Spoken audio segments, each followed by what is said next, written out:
חברים יקרים, יהודים גיבורים, בעל שם טוב הקדוש, כדאי לספר את הסיפורים שלו במוצאי שבת. אמרנו בעל שם טוב הוא מזרעו של מי? של דוד המלך. סיפור. מספרים בשם הבעל שם טוב הקדוש על יהודי שקראו לו רבי אייזיק מקרקה. רבי אייזיק הזה חלם חלום שבעיר סמוכה מתחת לגשר יש אוצר. אמר לאשתו, אני הולך. אמרו לו, לאן אתה הולך? אני נוסע. לקח את הכרכרה שלו עם הסוסים, נסע לעיר הסמוכה, התחיל לחפור מתחת לגשר. בא עליו שוטר, אמר לו, אדוני, מה אתה עושה פה? למה אתה חופר פה? אמר לו, תקשיב, אני לא יכול לגלות לך. אמר לו, תספר לי מה אתה עושה פה. אמר לו, אגיד לך את האמת, אדוני השוטר, חלמתי חלום שיש פה מתחת לגשר, חלמתי שיש פה אוצר, באתי לבדוק. אמר לו, תגיד לי, אתה משוגע?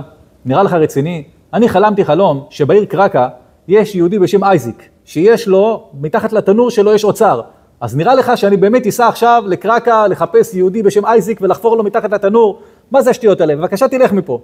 אמר לו, אדוני השוטר, אתה צודק, אין בעיה, רק עושה חשבון. בקרקה, אייזיק, זה אני, אוצר, חזרה הביתה.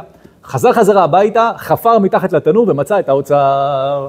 מה הנמשל של הסיפור הזה? לפעמים יהודים מחפש שמחה בכל מיני מקומות. אולי ניסע ללפלנד, שמע, לא היינו בגיאורגיה, בואי נטוס לא יודע לאן. לא, שמע, אל תחפש. האוצר נמצא איפה? אצלך בבית. אצלך מתחת לתנור. העושר נמצא בתוכנו. רק מה אנחנו צריכים לאמץ לעצמנו? משקפיים של אמונה, מבט של בורא עולם. אם אנחנו נתאמץ ונתחזק באמונה, בפרט בסעודה רביעית, מתוך שמחה ושירים והלל הקדוש ברוך הוא, נזכה לשפע ישועות, אמן ואמן.